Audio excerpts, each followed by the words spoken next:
Bienvenue sur ma chaîne YouTube. Aujourd'hui, je vais vous présenter un nouveau filtre de Gmic. Donc, il s'agit de Charcoal, donc charbon. Donc, l'idée, c'était de vous montrer. Donc là, j'ai partagé un peu l'image en deux. Donc ça, c'était avant. Et puis là, j'ai juste mis une partie de l'image avec le filtre pour que vous voyez la différence. Donc, si vous trouvez le résultat réussi ou le tuto intéressant, je vous remercie de me mettre un pouce vers le haut et de me laisser un commentaire. N'hésitez pas également à vous abonner et chaque jour, il y a une vidéo sur GIMP. Donc sur ce, je vous souhaite un bon visionnage sur ce tuto. Alors c'est parti, nous voici dans l'éditeur d'images GIMP. On va aller tout de suite sur pixabay.com. Donc j'ai repéré cette photo, je vous mets le lien dans la description. Vous cliquez sur télécharger gratuitement. Ne pas oublier avant de cliquer sur le bouton j'aime et on va sélectionner 1920 après par 1279. Après avoir cliqué sur télécharger gratuitement, on clique sur ouvrir. Un nouvel onglet va apparaître avec la dimension sélectionnée préalablement. On fait un clic droit de la souris, on fait copier l'image. On vient dans l'éditeur d'image GIMP pour aller dans le menu édition, coller comme, nouvelle image. Donc là, nous avons notre photo. Alors, je prends l'outil Zoom. Dans les options de l'outil, je suis bien sur Zoom avant. Donc, on va sélectionner et c'est bon. Alors, à la limite, je vais mettre lapin et l'enfant. Ou enfant. Hop. On va valider. Donc, j'ai renommé mon calque. Je vais aller maintenant dans le menu filtre. Je vais descendre à Gmic Qt. Donc si vous l'avez pas, je vous mets le lien dans la description pour le télécharger. C'est qu'une vidéo pour voir comment l'installer. Donc il faudra chercher Charcoal, donc charbon. Si vous le trouvez pas, vous saisissez CHAR dans la barre de recherche. Il se trouve dans la rubrique Black and White. Et normalement là vous avez un exemple, voilà, de ce que ça donne. Alors je vais réinitialiser les paramètres du filtre. En fait, il était déjà... Ah non, si, c'est bon.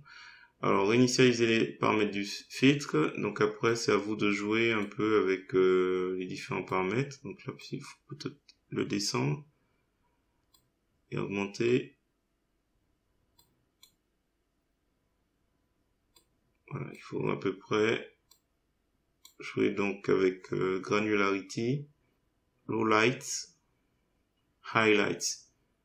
Boost Contrast, c'est pas terrible, mémoire. Bon, il faut voir selon les photos.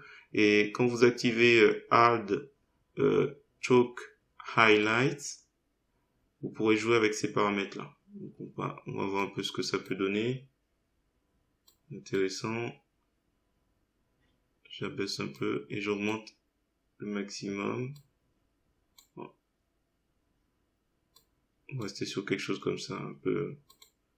Si je retire, avant, après. C'est à vous de voir. Je crois que je vais le décocher plutôt. Je préfère avant. Vous pouvez jouer aussi sur les couleurs. Background. Donc je choisissais. Donc background et si vous aimez pas le noir, vous préférez la couleur bleu foncé. On peut chercher d'autres couleurs comme ça. Je vais laisser les paramètres comme ça. C'est pas plus mal. On peut inverser pour voir un peu si ça donne mieux. Donc là non. Voilà. Ben écoutez, ça va être assez court. Il suffit simplement de chercher les paramètres qui vous intéressent. Dans Entrée-Sortie, je vais mettre Nouveau calque. Je vais cliquer sur OK.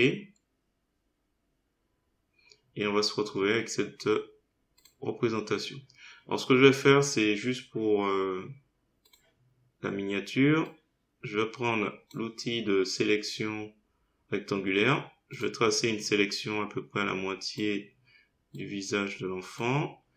Et je vais faire un clic droit de la souris pour aller dans Ajouter un masque de calque. Et je vais demander blanc opacité complète. Je fais Ajouter. Là, dans les couleurs, donc je mets les couleurs par défaut. Je fais un glisser-déposer de la couleur noire dans la sélection. Et je vais retenir donc une transparence. Donc sélection aucune. Donc ce masque de calque, je vais améliorer un peu la transition. Je vais aller pour cela dans Filtre, Flou gaussien. Je vais décocher la chaîne et je vais jouer avec taille X. Juste pour qu'il y ait une transition plus sympa, moins nette. Je pense que je vais m'arrêter là. Je fais valider. Donc voilà. Écoutez, je vais m'arrêter à ce niveau. Donc si vous trouvez le résultat réussi, je vous remercie de me mettre un pouce vers le haut et de me laisser un commentaire. Et n'hésitez pas également à vous abonner à ma chaîne. Chaque jour, il y a une vidéo sur GIMP ou là, ici, sur le plugin Gmic. Et sur ce, je vous dis à bientôt.